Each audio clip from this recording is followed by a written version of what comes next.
Hey guys, welcome back to Cooking with Carolyn. I know it has been a while since you've all seen me, and welcome to my new subscribers. I can tell you truly that I have been going through some challenges at work, and we all go through that. It has been a rough first quarter for me, really. Lots of changes and adjustments that I've had to make, and the job I've been doing for 20 years now. And even at that point, some things happened where I really had to change the way I was doing things, and it just presented a great time of adjustment for me. In the meantime, I'm working with my coworkers, and we're talking at work late one night, and I told them, I said, I'm glad I left my crock pot on. I had some chicken in it or something, and they were like, you left the crock pot on? And I said, yes, that's what it's for. You can use the crock pot to get a lot of cooking done, and you don't have to stand over it. That's the beauty of it. At its lowest point, you're probably cooking at about 200 degrees. At its highest point, maybe 300. So you really don't have to stand over it. All you have to do is decide what you want to put in it and which direction you want to take the meal when it's done. So that's what I've been doing. I wanted to share some of those recipes with you because now I've realized that there are still a lot of people who are afraid to use their crock pots. You're afraid to leave them on when you're not there. You're afraid to leave them on when you're sleeping. And I want you to let go and let flow. Use the crock pot to your advantage. I think you're going to like this recipe. We're getting some Asian flavors in. You're going to love it. And you're going to get a lot of ideas. As you watch the video, think about what you want to do for yourself, okay? Let's take a look. So let me show you some of the ingredients that we're going to be using as a base for our Asian style pork. First, here I'm showing you the teriyaki sauce that we're going to be using, and the reason why I'm showing you the name of this sauce and the texture of the sauce is because not all teriyaki sauces are created equal. It's very thick, it's very rich, and it's made by Kinkelman. Our other ingredients include toasted sesame oil and sambal, which is a spicy chili paste. Now I'm just going to get chopping on our onions, and we're just going to use one whole small onion, or you can use half of a large onion. Just give it a nice big chop.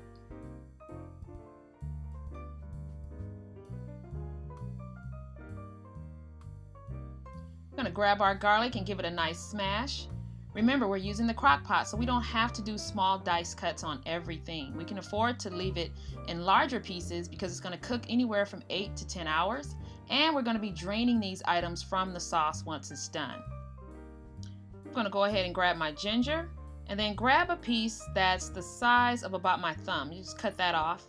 And then I use the spoon to just kind of peel the skin off, but you don't have to get it all. As long as it's washed and clean, you'll be okay.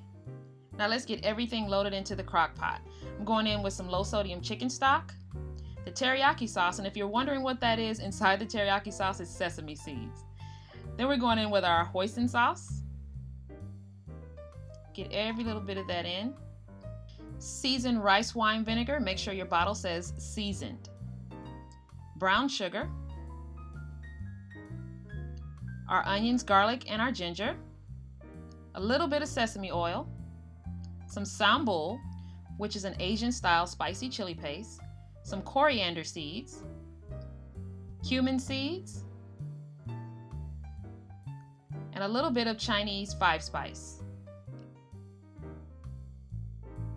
Let's grab a fresh orange and peel off just a few strips of the zest of the orange. Just like that. Do it very carefully and make sure your paring knife is really sharp.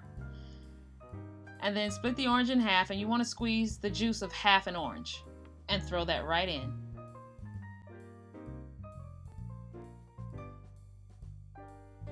Hit it with some fresh black pepper and give it a nice stir. My crock pot really does the trick. I mean, she's about 12 years old and she still cranks up and handles her business. So don't mind the few scars that you may see. Let's move on to our pork shoulder. Now this is actually a pork shoulder that has been cut a couple of times by the butcher. You can tell by that fat slab that is on the top. What you need to do is take a really sharp knife and slowly, what I've done is I've sped this up a bit, but I slowly just cut away that top layer of fat and skin. We do want to remove most of this fat. While we do need some fat for the cooking process, we don't need all of that. So go ahead and take your time and remove most of that fat and skin, getting as close to the meat as possible without taking any of the meat with the fat. So for the viewers who are non-pork eaters, listen up, this is for you. You do not have to use pork for this particular recipe. You can use any cut of beef, or you also may use chicken for this recipe. You just need to make sure that you're using about 4.5 to 6 pounds for the recipe. Then I'm going to go ahead and hit it with some Grand Diamond all-purpose seasoning on all sides. You can get that at gdseasoning.com. In total, I used about 1 to 2 tablespoons of seasoning for the entire piece of meat. You just want to make sure you rub it in, because we're going to sear it on all the sides in a nice hot skillet with some olive oil. Searing your meat just seals in those flavors and makes sure that you have a nice caramelized coating on all sides of your meat. And again, here are some suggestions for the cuts of meat you can use. Beef chuck roast, a beef brisket, a beef shoulder, which is sometimes labeled a beef butt, beef tri-tip, and even whole chicken breast. After your meat is brown, go ahead and just put it in your crock pot in your sauce that's already been going for a few minutes. Try to submerge it as much as possible. And then all you have to do is put a lid on it and say goodnight.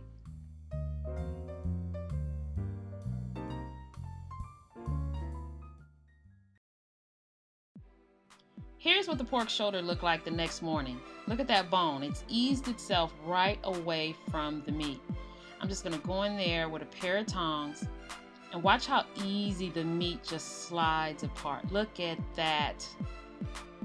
If your mouth isn't watering already, I'm sure you have a ton of ideas floating through your head of what to do with this meat. At this point, all you have to do now is separate the bones, the connective tissue, and the fat away from the lean meat, and just discard that into the trash.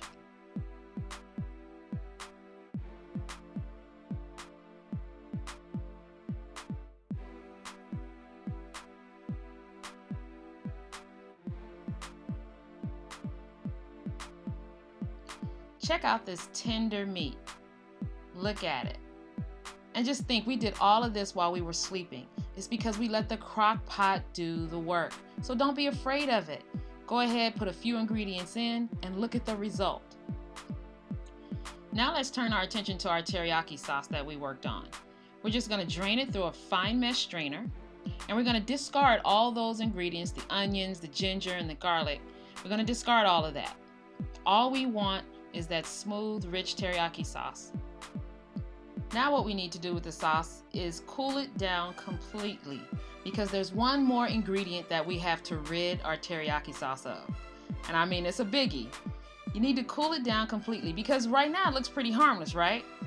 Well, once we cool it down about 8 to 10 hours in the refrigerator, this is what it looks like when it comes out. All the fat, remaining fat that was in the sauce, will rise to the top. And then you want to take a spoon and just scrape it off. So now the sauce is ready to be used on your meats, on top of rice, however you choose to use it. You definitely want to ditch this fat. Depending on the cut of meat that you choose to use, it's going to render its own fat during the cooking process right into the sauce. So all you have to do is follow these steps, and you'll be sure to get as much fat as possible out of the dish.